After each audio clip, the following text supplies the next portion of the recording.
पूर्णमदः पूर्णमिदं पूर्णात् पूर्णमुदच्यते पूर्णस्य पूर्णमादाय पूर्णमेवावशिष्यते। ओम शांति शांति शांतिः। शंकरं शंकराचार्यं केशवं बादरायणं सूत्रभाष्यकृतौ वन्दे भगवन्तौ पुनः पुनः। ईश्वरो गुरुरात्मेति मूर्तिभेदविभागिने व्योमवद्व्याप्तदेहाय दक्षिणामूर्तये नमः। ओम शांति शांति शांतिः।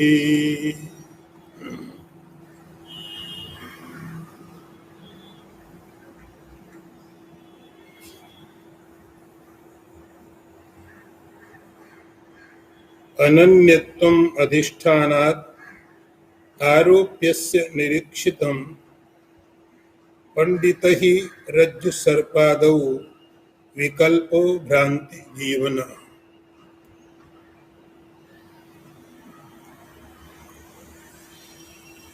अर्थ देखिए, रज्जु सर्प आदि में बुद्धिमान मनुष्यों ने अध्यस्त वस्तु का अधिष्ठान से अभेद स्पष्ट रूप से देखा है। इसलिए ब्रह्म में अध्यस्त ये संसार रूप विकल्प अज्ञानजन्य भ्रम के कारण ही जीवित है।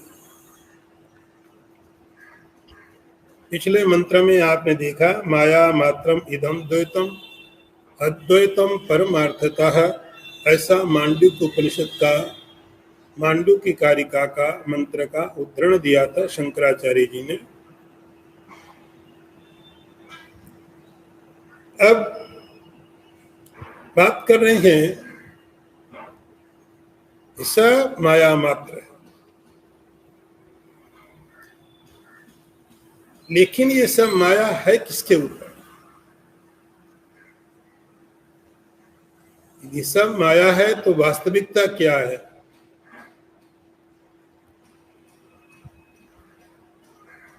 आत्मचिंतन। जगत का चिंतन छोड़ो, आत्मा का चिंतन करो, आत्मा का चिंतन करो। आत्मचिंतन करने के लिए इस मंत्र को पहले देखिए, और वेदांत का जो बहुत ही प्रसिद्ध दृष्टांत है, उदाहरण है, जो आपने बहुत बार सुना है, उसी के द्वारा इस बात को समझने की कोशिश करते हैं। रज्जु सर्पादौ, रस्सी में सांप। जब दिखाई पड़ा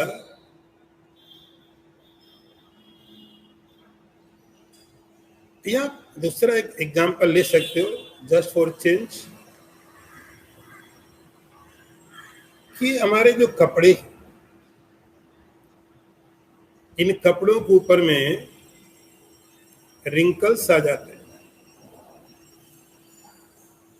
इन कपड़ों के ऊपर में फिर आप इस्त्री करते हो, इनको आयरन करते हो। आयरन किस लिए करते हैं? इसके ऊपर आए जो रिंकल है वो निकल जाए। तो कपड़े के ऊपर में बहुत प्रकार के अलग अलग तरीके के सब इसमें रिंकल्स आ जाते हैं। छोटा है, कोई बड़ा है, कोई कैसा है, अलग अलग शेप के बहुत प्रकार के आ जाते हैं। फिर आप उसको आयरन करते हो, आयरन करते हो तो सब वो निकल जाते हैं और एक कपड़ा बचता है।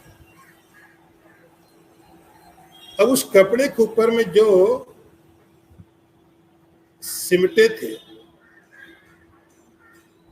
जो बहुत प्रकार के आकार बन गए थे, लाइनें बन गई थी, तो जब वो कपड़े के ऊपर में इतनी सारी लाइनें थी तो कपड़े के ऊपर कुछ बढ़ा नहीं, और जब वो सब आपने निकाल दिया तो कपड़े का कुछ घटा नहीं, वस्त्र वैसे ही रहा। उसके ऊपर हजारों हजारों लाइनें थी, अलग अलग आकार में थी। ये लाइनें कैसे आ गई, आई कहां से, और फिर ये चली कहां गई?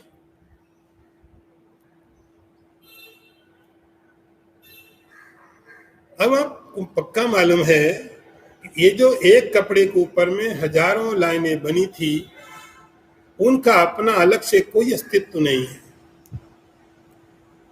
ऐसा नहीं कि कपड़ा अलग है आपका और कपड़े में पड़ने वाले जो रिंकल्स हैं वो अलग है, जो सिलवट है वो अलग है।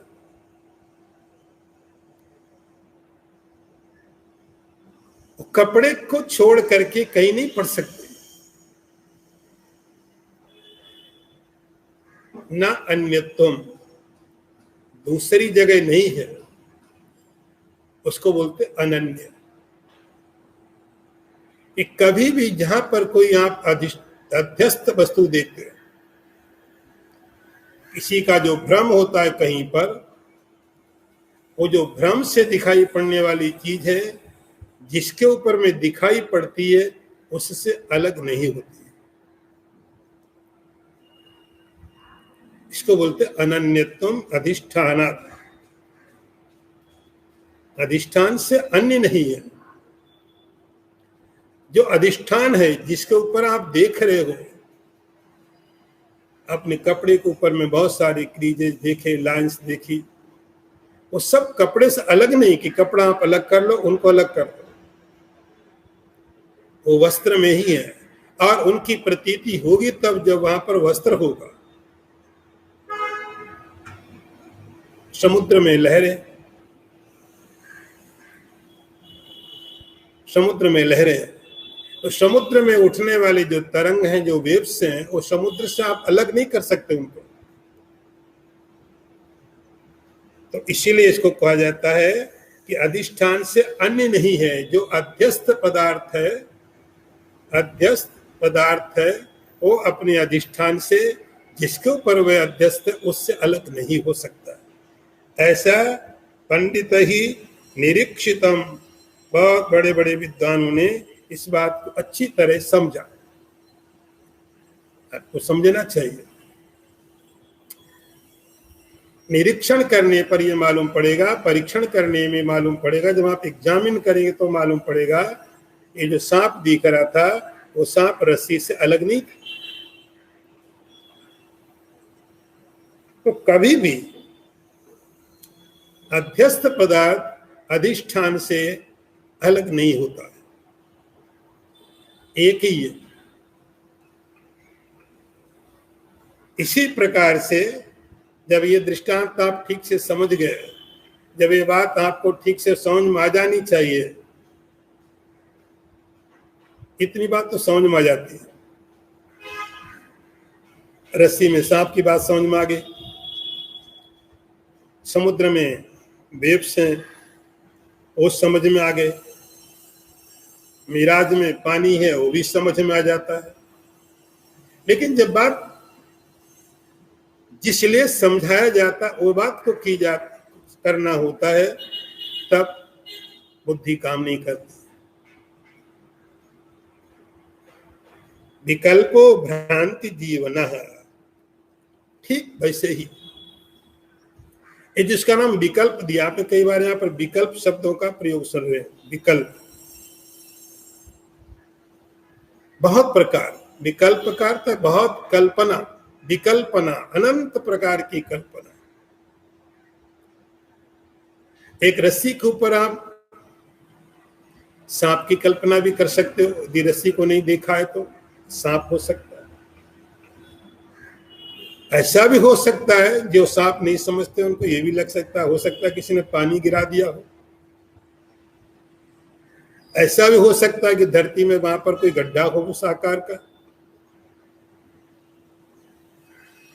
कुछ भी हो सकता है, कोई भी कल्पना कर सकते हैं। जब आप सत्य से दूर हैं तो कुछ भी ग्रहण कर सकते। विकल्पो भ्रांति जीवना, ये जो विकल्प है सब पूरा का पूरा विकल्प, और इस विकल्प का जीवन क्या है? भ्रांति, अज्ञान। भ्रांति जीवना का अर्थ हुआ इनका जीवन भ्रांति पर आधारित है। जैसे ही भ्रांति दूर हुई ये अपने आप दूर हो जाती है। इनका अस्तित्व, इनकी सत्ता, इनका जीवन का कारण एकमात्र और कुछ नहीं है, भ्रांति। शंकराचार्य जी ने शब्द प्रयोग किया भ्रांति जीवना। जैसे हम लोग भोजन करते हैं, जीवित रहते हैं, भोजन हमारे लिए आवश्यक है जीवन चलाने के लिए। भोजन के बिना आप कब तक रह सकते हो? तो हम कह सकते हैं मनुष्य क्या है? भोजन जीवना, भोजन से ही जीवित रहता है। ऐसे ही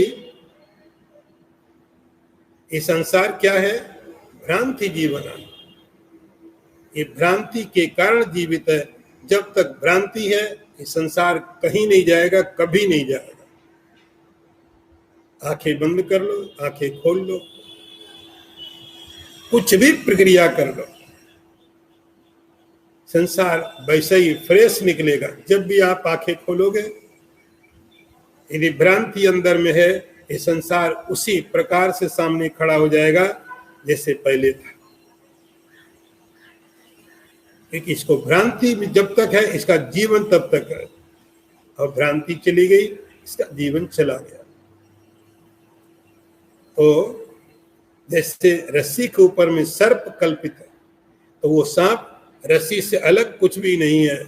ऐसे ही ये जो विकल्प है, ये संसार जो दिख रहा है, ये किसके ऊपर दिख रहा है?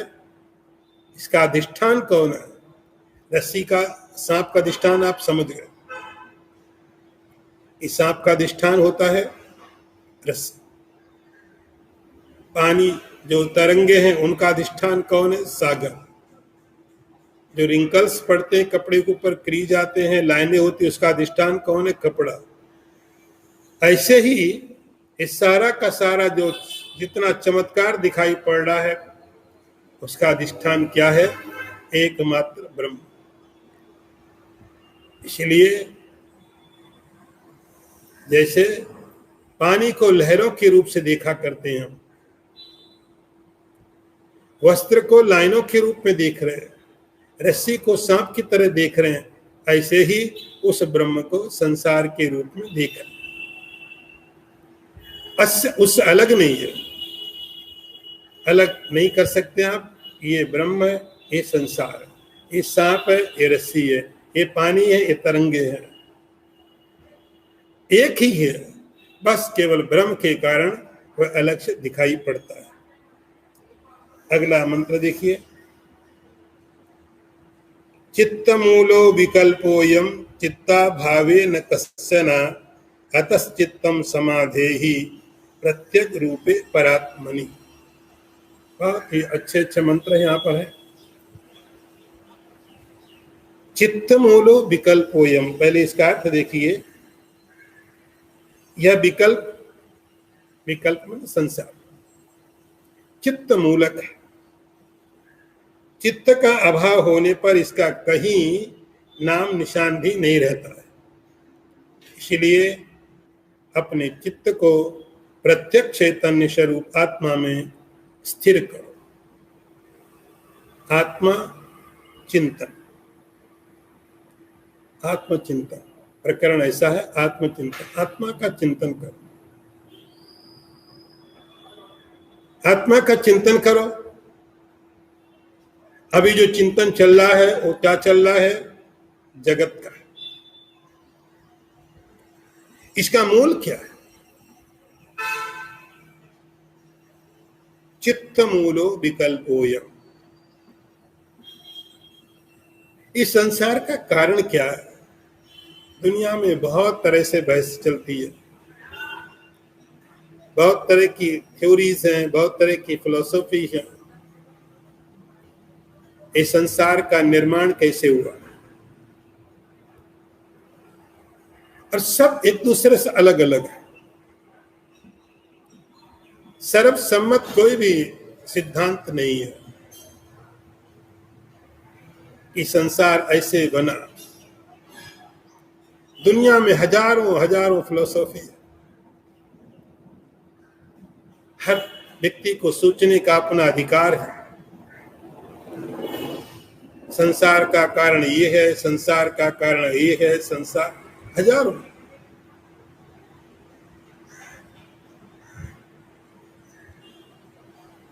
लेकिन आप सही हैं, मैं गलत हूं, मैं सही हूं, आप गलत हैं, इसका किसी के पास कोई सबूत नहीं। कैसे निर्माण हुआ, कोई सहमत नहीं। लेकिन यहां शंकराचार्य जी जो बात उठा रहे हैं उसको कोई मना नहीं कर सकता। जो पक्ष यहां रखा उन्होंने, जो सिद्धांत यहां रखा उन्होंने, इसको कोई मना नहीं कर सकता। चित्त मूलो विकल्पोयम, गीता पढ़ते ऊर्ध्व मूलम मदद शाखम। इस संसार का मूल ऊपर है, शाखाएं नीचे है।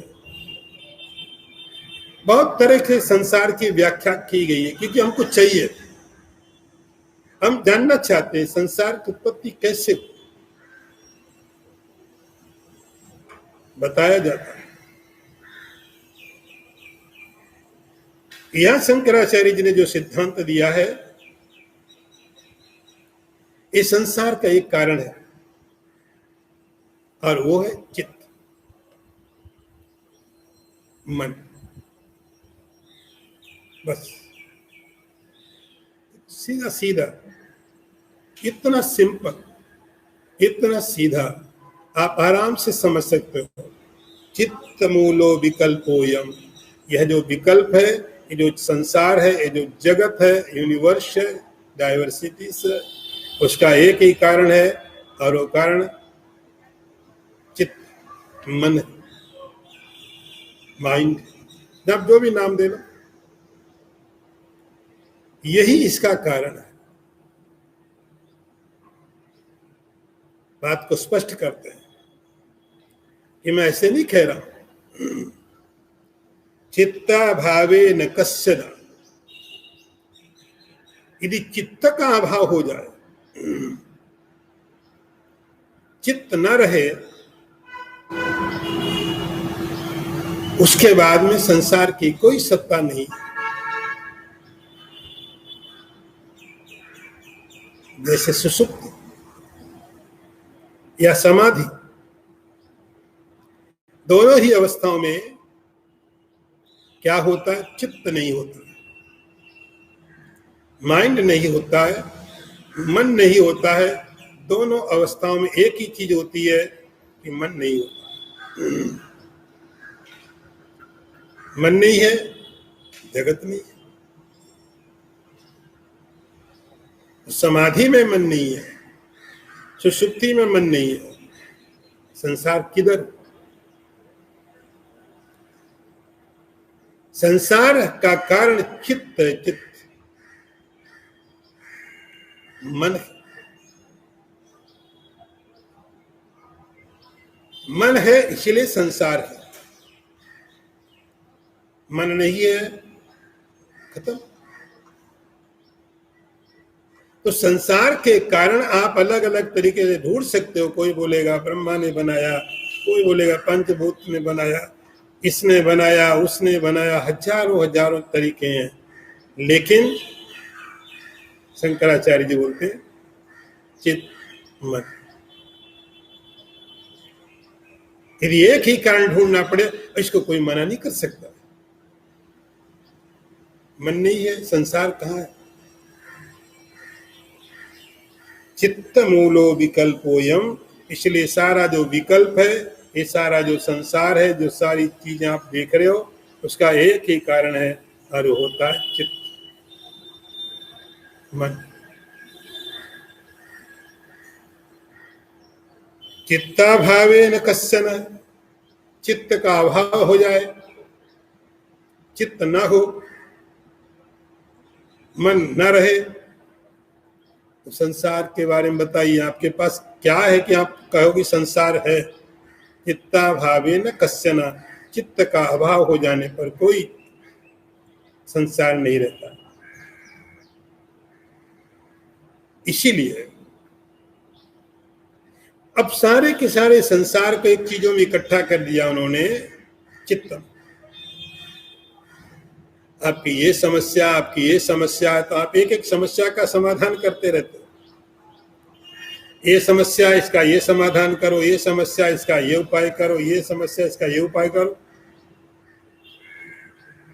सारे संसार को इकट्ठा करके एक साथ में रख दिया और उसका नाम रख दिया चित्त। आप चित्त को समाहित कर लो। अतश्चित्तम समाधेहि। एक समस्त समस्याओं का एक ही समाधान है कि आप अपने चित्त को समाहित करो, अपने मन को समाहित करो।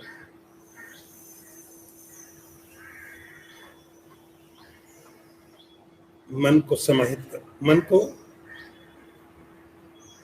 एक तरफ ले जाओ। सीधी बात, जिधर मन जा रहा उधर तो लगाने को बोलेंगे नहीं। जहां पर ये तो कोई शास्त्र, कोई आचार्य नहीं कहेगा आप अपना मन संसार में लगाओ, वहां तो लग ही रहा है। उसको कहने की आवश्यकता नहीं है। कोई नहीं कहेगा अपना मन संसार में लगाओ, रूप में, रस में, गंध में, वो तो लगा हुआ। उसके लिए उपदेश की आवश्यकता नहीं है। यहां पर थोड़ा ठीक से समझने की कोशिश करना। शंकराचार्य जी बोलते हैं अतश्चित्तम समाधेहि, अपने चित्त को तुम समाहित करो। किसमें?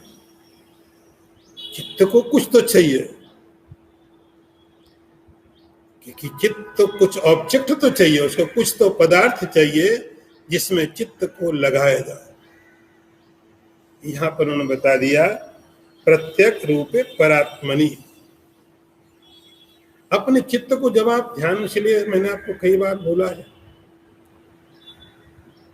कि जब प्रारंभ करते हो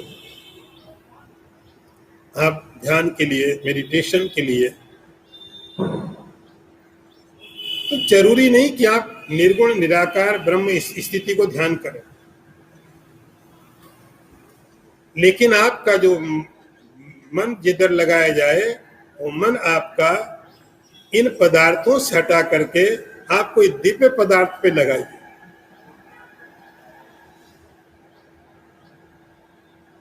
पदार्थों में तो संसार में तो मन जा ही रहा है।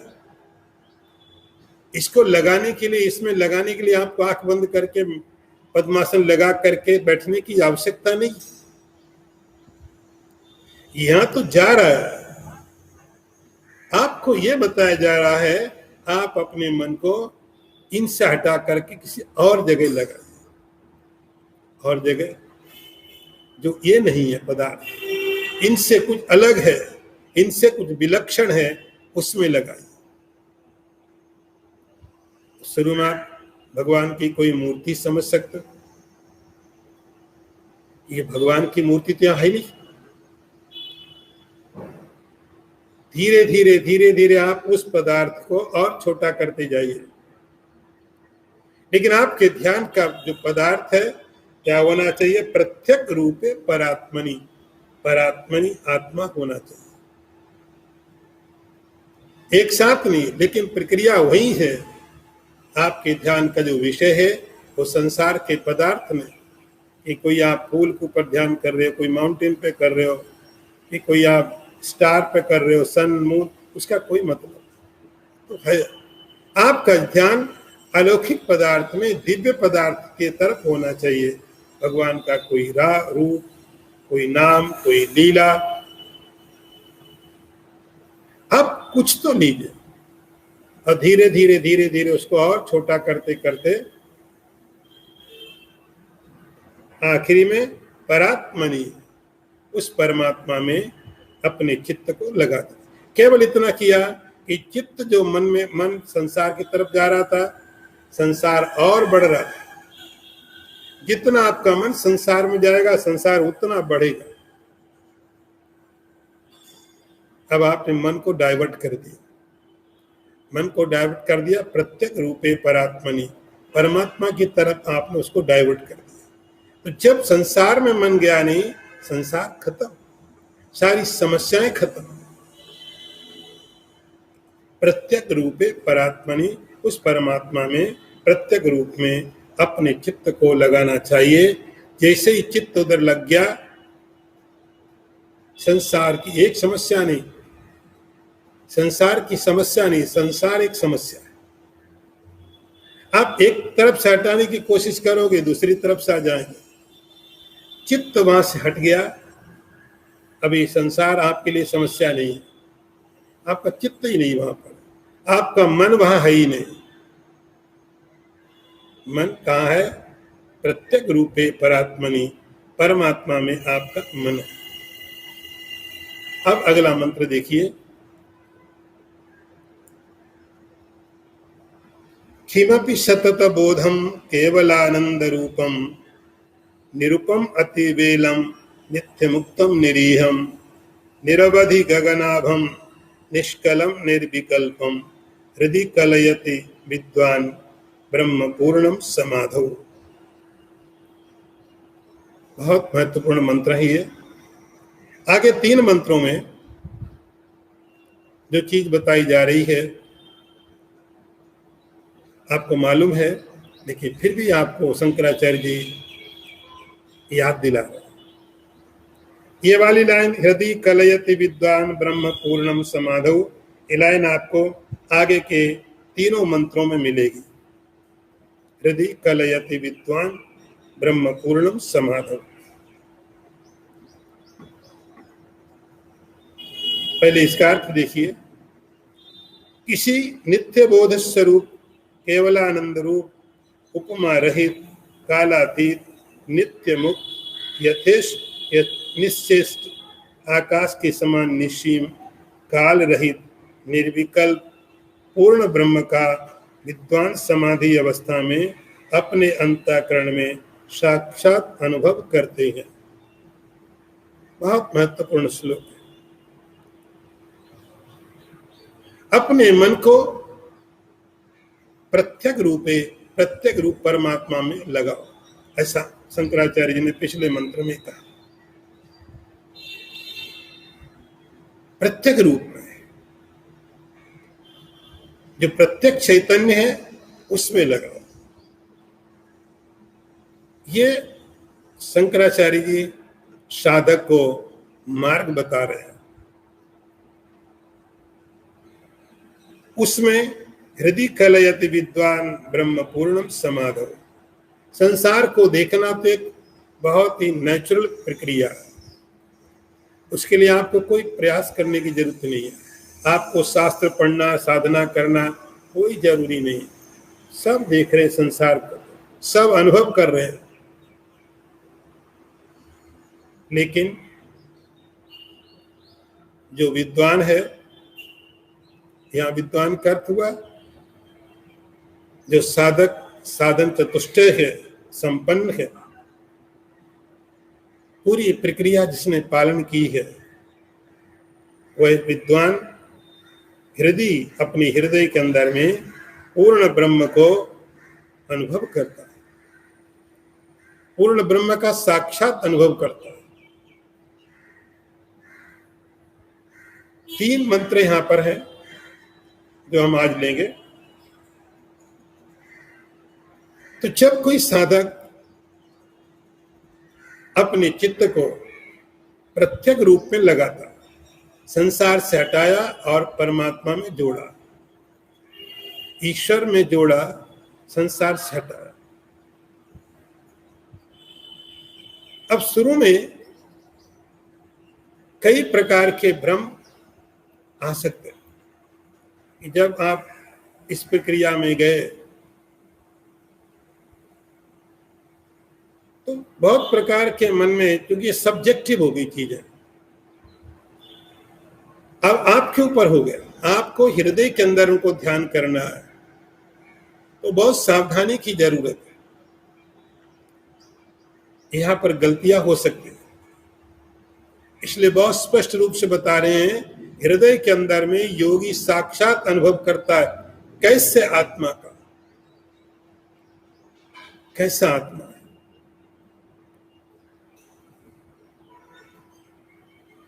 किमपि, शंकराचार्य जी बोलते हैं किमपि, कोई नाम नहीं दिया, कोई भी नाम नहीं दिया, कोई आकार नहीं, कोई रूप नहीं है, केवलानंद रूपम सतत बोधम। क्योंकि आपको यदि बोध हो जाए फिर तो जरूरत ही नहीं इसकी, बोध है ही नहीं। और जिन्हें बोध है वो सीधे बता नहीं सकते, जिन्हें बोध नहीं है उन्हें पता नहीं है, जिन्हें पता है वो बता नहीं सकते। इसलिए शंकराचार्य जी बहुत सावधानी से यहाँ पर शब्दों का प्रयोग किया, किमपि। आप देखो कि क्या है, आप खुद अनुभव करोगे तो आपको पता चलेगा कि क्या है। लेकिन यह है, हम आपको केवल संकेत करके बता सकते हैं, आप ऐसे ऐसे जाएंगे तो जो भी हो आप देखो, मेरा देखा हुआ आपके काम नहीं आएगा। है कुछ, किमपि कुछ, जब साधक समाधि की दशा में जाता है तो किमपि कुछ उसको साक्षात अनुभव करेगा समाधि में। वो कैसा होगा? सतत बोधम। यहाँ बहुत सी चीजें हैं, बहुत सी चीजें बताई गई हैं, हम उनको संक्षेप में ही आपको बताते रहेंगे, क्योंकि 3 मंत्रों में बहुत कुछ लिखा हुआ है। सतत बोध है जो समाधि में होगा प्राप्त, वो बोध ऐसा होगा निरंतर। जो हमारे संसार के बोध होते हैं, ज्ञान होते हैं, अभी हुए क्योंकि सामने कोई चीज आई तब हमको ज्ञान हुआ उसका। सामने में चेयर आई तो हमको लगा ये कुर्सी, इसको हटाओ रास्ते से।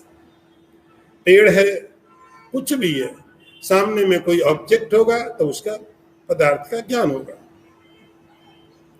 फिर छट गया तो दूसरा ज्ञान आ जाएगा। लेकिन इस समाधि में जो ज्ञान होगा निरंतर होने वाला, केवल आनंद रूपम, और वो केवल आनंद स्वरूप, केवल आनंद रूप। इस आनंद के साथ कुछ मिला हुआ नहीं है। आनंद के साथ क्या मिल सकता है? दुख। दोनों अपोजिट, तो दोनों एक दूसरे के साथ मिलते हैं। यहां पर समाधि में जो साधक जिसका अनुभव करेगा वह केवल आनंद रूप होगा, उसमें कोई मिलावट नहीं है, निरुपम, और उसकी कोई उपमा नहीं है। वेदों में लिखा है न तस्य प्रतिमा अस्ति। उस परमात्मा का जिसका इस समाधि की अवस्था में आप साक्षात्कार करेंगे, उसकी कोई तुलना नहीं कर सकता। निरुपम। उपमा देने के लिए, उदाहरण देने के लिए कम से कम 2 चीजें होनी चाहिए। आप किसी को समझाते हैं ये कैसा है, तो बोलते थे उसके जैसा है। आपके पास 2 चीजें होनी चाहिए, तब आप दृष्टांत देके समझा सकते हैं ये ऐसा है। उस 2 में से एक चीज आपको मालूम होनी चाहिए। 2 चीजें हो और एक चीज को आप जानते हैं, दूसरे को नहीं जानते हैं, तब दृष्टांत देके समझाया जाता है ऐसा है, जैसा ये वैसा। उसके जैसा कोई है ही नहीं, दूसरा नहीं है। इसलिए उसकी कोई उपमा नहीं है। अतिवेलम, अतिवेलम बोला, अतिवेलम, वेल शब्द का मतलब यहाँ पर होता है टाइम, समय, वेला। बेला सुना ना, बेला, ब्रह्म बेला, वेला का अर्थ हुआ समय। समय की सीमा से बाहर है, भूतकाल में भी वो था, वर्तमान में भी है, और आगे जब भी आप समय की कोई कल्पना करेंगे जो निरंतर हो, नित्य मुक्तम, वह नित्य मुक्त है। आप अभी भले ही समझते हैं कि मैं अज्ञानी हूं, मैं बंधन में हूं, लेकिन कभी बंधन में नहीं होता है, बंधन में होने का भ्रम होता है। बंधन में होने का, अज्ञानी होने का भ्रम होता है। अज्ञानी हो नहीं सकते, अज्ञानी होने का अज्ञान से भ्रम होता है। भले ही लगे मैं पापी हूं, मैं मनुष्य हूं, मैं पशु हूं, पक्षी हूं, नित्य मुक्त, उसके बंधन होने का कोई कारण नहीं है। निरीहम, कोई इच्छा नहीं, कोई इच्छा नहीं। इच्छा होने के लिए अपूर्णता चाहिए, इच्छा होने के लिए अपूर्ण होना चाहिए। मेरे पास जो नहीं है उसको मैं चाहूंगा, जो मेरे पास उसको मैं नहीं चाहता। यही तो इच्छा का स्वरूप। जो मेरे पास है मैं उसको नहीं चाहता, उसको चाहता हूं जो मेरे पास नहीं है। इसके पास सब कुछ, इसलिए कोई इच्छा पैदा होने का कारण ही नहीं बनता है। निरवधि आगा गगनाभम,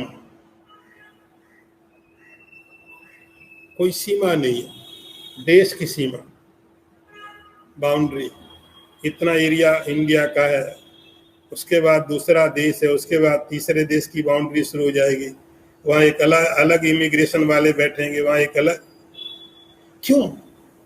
बाउंड्री है, सीमाएं हैं, और सीमाएं होने के कारण हम अलग अलग व्यवस्थाएं करते हैं। यहाँ इस देश की सीमा खत्म हुई तो दूसरे देश वाले व्यवस्थाएं करते हैं। गगनाभम, आकाश की कोई सीमा नहीं, अनंत है।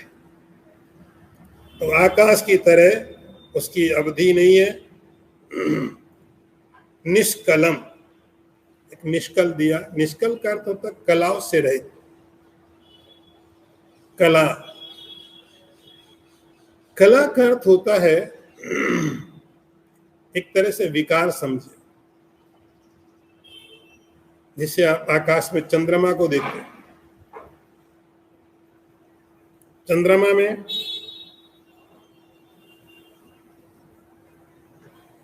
आप द्वितीया को देखते हो, थोड़ा सा चंद्रमा दिखाई पड़ा, और पूर्णमासी को पूरा भरा हुआ चंद्रमा दिखाई पड़ा। तो द्वितीया के दिन चंद्रमा एक लाइन दिखाई पड़ी, पूर्णमासी को पूरा का पूरा चंद्रमा दिखाई पड़ा। अभी तो आपको पता है, अभी तो आपको पता है कि चंद्रमा चाहे कितना भी दिखाई पड़े, लेकिन चंद्रमा तो पूरा। आपको जब एक लाइन दिखाई पड़ी, ऐसा नहीं कि चंद्रमा एक लाइन है, तीसरी तिथि को थोड़ा और बढ़ गया, चतुर्थ को और बढ़ गया, पांचवें को और बढ़ गया, तो चंद्रमा को ऐसा नहीं कि थोड़ा थोड़ा बढ़ाया जा रहा है कि पहले थोड़ा कम था, फिर थोड़ा ऐड कर दिया, और ऐड कर दिया, और बड़ा करते करते, और ये जाके पूर्णमासी को पूरा कर दिया। उसके बाद फिर उसको काटना शुरू किया, कम होने लग गया, कम होने लग गया, काटते काटते खत्म कर दिया। तो चंद्रमा के अंदर में ये जो आपको कम दिखाई पड़ा, फिर और बड़ा और बड़ा और पूरा, फिर खत्म, धीरे धीरे खत्म।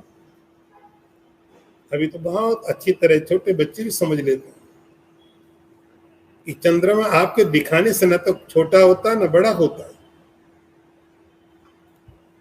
चंद्रमा की कलाएं हैं, वो पूरा है। जिस दिन आपको लाइन दिखाई पड़ रही है तो भी पूरा है, उतना ही पूरा जितना पूर्णमासी को। कुछ ऐड नहीं हुआ, अब कुछ जाएगा भी नहीं उसमें से। तो चंद्रमा का कुछ हिस्सा दिखाई पड़ता है, उसको बोलते कला, पूरा नहीं। ऐसे ही ये निष्कलम है। निष्कलम का अर्थ हुआ है कि कलाएं नहीं है इसमें। इसमें ऐसा नहीं है कि अभी हमको चलो आधे ब्रह्म का दर्शन हो जाए। पूरा ब्रह्म का दर्शन करने के लिए तो इतना सब करना पड़ता है, इतना करना पड़ता है। हमने अभी इतना कर लिया तो कम से कम क्वार्टर दर्शन हो जाए ब्रह्म का, आधा ही हो जाए, 60% हो जाए, 70% हो जाए, इतना तो दर्शन हो जाए। उसमें इतना और उतना नहीं है, कलाएं नहीं है। कोई है तो पूरा है, निष्कलम निर्विकल्पम, उसमें कोई विकल्प नहीं है। ऐसे आत्मा को आप अपने हृदय के अंदर में, हृदय एक सेंटर पॉइंट आप समझो। कहाँ ध्यान करना है? शुरुआत में हृदय के अंदर करना है। एक बार वहां चीजें सेट हो जाए उसके बाद आप फिर कोई जरूरत नहीं, फिर सब जगह। लेकिन शुरू में हृदय के अंदर में उस परमात्मा का विद्वान लोग पूर्ण समाधि की स्थिति में ध्यान करते हैं, अनुभव करते हैं, आनंद लेते हैं। अगला मंत्र देखिए, अजरम अमरम अस्ताभास वस्तु स्वरूपम स्तमित सलिल राशि प्रख्यमाख्या विहीनम शमित गुण विकारम शाश्वतम शांतम एकम हृदि कलयति विद्वान ब्रह्म पूर्णम समाधौ। सॉरी, मैं थोड़ा पीछे आगे आ गया। प्रकृति विकृत शून्यम भावनातीत भावम समरस समानम मानस संबंध दूरम निगम वचन सिद्धम नित्यम अस्मत् प्रसिद्धम हृदि कलयति विद्वान ब्रह्म पूर्णम समाधौ।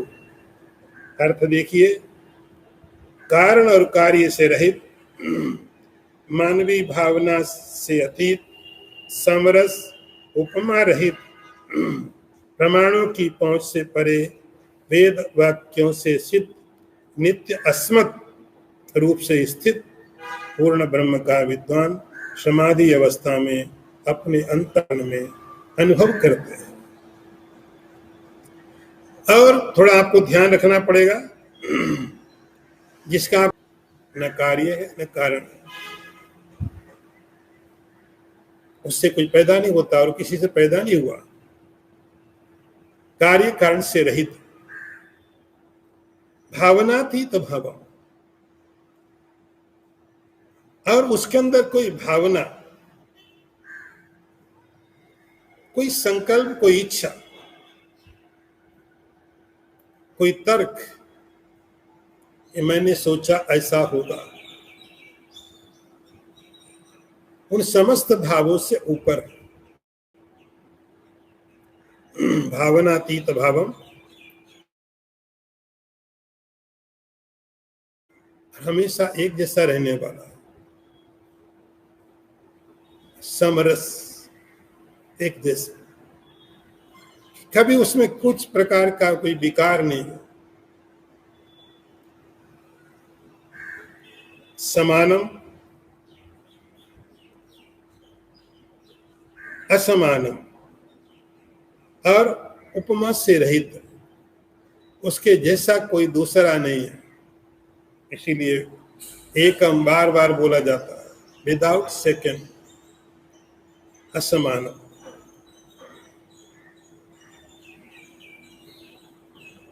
मान संबंध दूरम, उसके साथ कोई प्रमाण जुड़े हुए नहीं है। प्रमाण के द्वारा उसको प्रमाणित नहीं किया जा सकता। प्रमाण, जहां प्रूफ, किसी चीज को आप प्रमाणित करते हो, आपने देखा सामने में कोई पेड़ है, आप प्रूफ, आपने देखा, प्रत्यक्ष प्रमाण बोलते हैं इसको। प्रत्यक्ष प्रमाण, अक्ष का मतलब इंद्रियां, आपने अपनी इंद्रियों से सीधे सीधे देखा, उसको प्रत्यक्ष प्रमाण बोलते हैं। ये प्रत्यक्ष, मैंने देखा, ये सब देख सकते हैं, सामने में पेड़ है, सब देख सकते हैं, अनुमान आप कर सकते हैं, उपमान हो सकता है, शब्द, ऐसे जितने भी प्रमाण हैं, उन प्रमाणों की गति उस परमात्मा में नहीं है। कोई सीधा दावा नहीं कर सकता है कि ये देखो मैं प्रमाण हूं, क्योंकि वो प्रमाण से परे। मान संबंध दूरम, फिर भी निगम वचन सिद्धम, प्रमाण से दूर है लेकिन फिर भी ये निगम मतलब वेद, वेद के वचनों से सिद्ध, वेद उसके बारे में बताते हैं, वेद उसके बारे में बताते हैं, निगम वचन सिद्धम। आत्मा कैसा है, आत्मा कैसा है, ब्रह्म कैसा है, इसके बारे में केवल एक ही प्रमाण हो सकता है, जिससे ऐसा भी नहीं कि है ही नहीं। निगम वचन सिद्धम, निगम का अर्थ वेद, वेद के वचनों से सिद्ध, वेद में लिखा हुआ है परमात्मा के बारे में, बस इसका मतलब है, वेद क्यों झूठ बोलेगा। आपको मालूम नहीं अभी है, लेकिन वेद क्यों झूठ बोले, आप अनुभव करो। वेद का कोई स्वार्थ नहीं आपके साथ, उपनिषदों का आपसे क्या स्वार्थ। जिस ऋषि उपनिषद के लिखने वाले का नाम भी नहीं पता, उसका क्या स्वार्थ आपके साथ। तो निगम जो वेद के वाक्य हैं, उन वेद वाक्यों से सिद्ध होता है। और नित्यम अस्मत् प्रसिद्धम,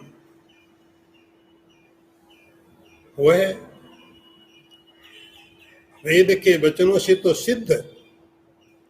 वेद के वचन बोलते हैं सर्वम खलुदम ब्रह्म नेह नास्ति किंचन, बोलते हैं विज्ञानम आनंदम ब्रह्मेति। ऐसे जो वेद के वाक्य, ऐसे जो वेद के मंत्र हैं, ये प्रमाणित करते, सिद्ध करने की कोशिश करते। और आप अस्मत् प्रत्यय, अस्मत् प्रसिद्धम, सब जगह उसकी सत्ता मैं के रूप से, अस्मत् का मतलब मैं, सब जगह वेद तो प्रमाणित करते हैं, लेकिन ऐसा नहीं कि है ही नहीं, कोई जानता नहीं, कोई सत्ता नहीं है। सारे संसार में मैं के रूप से जो है, मैं सारे संसार में हर जगह, उसको डिस्कवर करने की जरूरत नहीं। ये जो मैं के रूप में सब जगह प्रसिद्ध है, छिपा हुआ नहीं। इसकी अभिव्यक्ति इसका प्रकटीकरण हमेशा ही मैं के रूप से होता है। मैं तो मैं क्या है, ये मैं क्या? तो शंकराचार्य बोलते हैं अस्मत् प्रसिद्धम, इस सारे के सारे संसार में, पूरे ब्रह्मांड में, सब जगह, तीनों कालों में, पहले, अभी, बाद में, सब जगह अस्मत् के रूप से, मैं के रूप से, सब जगह। केवल हमने क्या किया, मैं को थोड़ा मिक्स कर दिया इस सातों चीजों के साथ, लेकिन मैं के रूप से सब जगह वो प्रसिद्ध है। ऐसा जो ब्रह्म है ऐसा जो ब्रह्म है, पूर्ण ब्रह्म, हृदय कलयति विद्वान ब्रह्म पूर्णम समाधौ। योगी लोग, विद्वान लोग उस पूर्ण ब्रह्म को समाधि की स्थिति में अनुभव करते हैं। अगला मंत्र भी देखिए,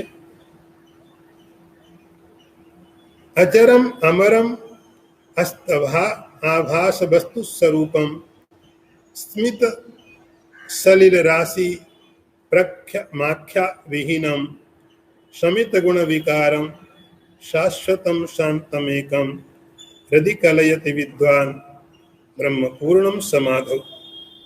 अर्थ देखिए, अजर, अमर, आभास शून्य, वस्तु स्वरूप, निश्चल जलराशि के समान, नाम रूप से रहित, गुणों के विकार से शून्य, नित्य, शांत स्वरूप और अद्वितीय पूर्ण ब्रह्म का विद्वान समाधि अवस्था में हृदय में साक्षात अनुभव करते हैं।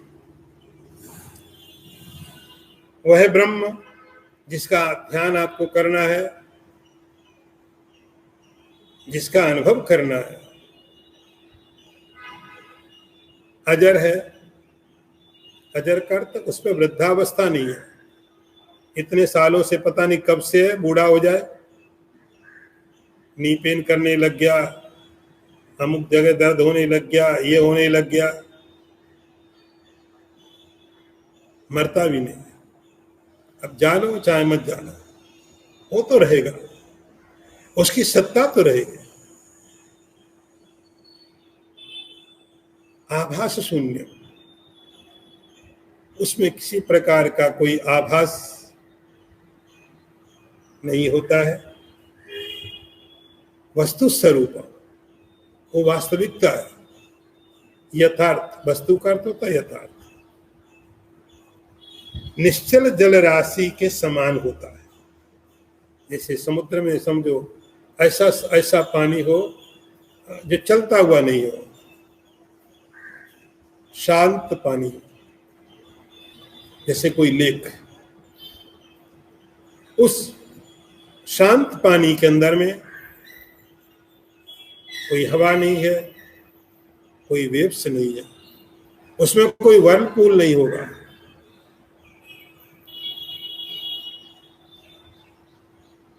निश्चल जलराशि के समान है, उसमें कोई नाम नहीं है, आख्या विहीन, कोई नाम नहीं है। आप नाम रख लो, ब्रह्म रख लो, ईश्वर रख लो, सच्चिदानंद आप रख लो अपने लिए, केवल कम्युनिकेशन के लिए, उसका कोई नाम नहीं। आप नाम रख सकते हो, ब्रह्म बोलो, भगवान बोलो, ईश्वर बोलो, लेकिन उसका कोई नाम नहीं। शमित गुण विकारम, समस्त गुणों के विकार से शून्य। गुणों के विकार प्रकृति में होते हैं, सत्वरज के कारण कुछ अलग चीजें हमारे शरीर के साथ होगी, रजोगुण के कारण कुछ और होगी, तमोगुण कुछ और कट जाएगा। लेकिन एक गुणों की पहुंच से परे है।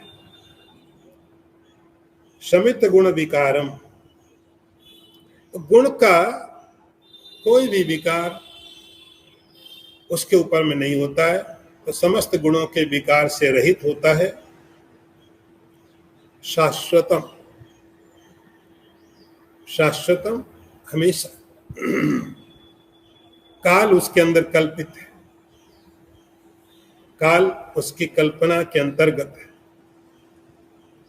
शांतम और वो शांत है,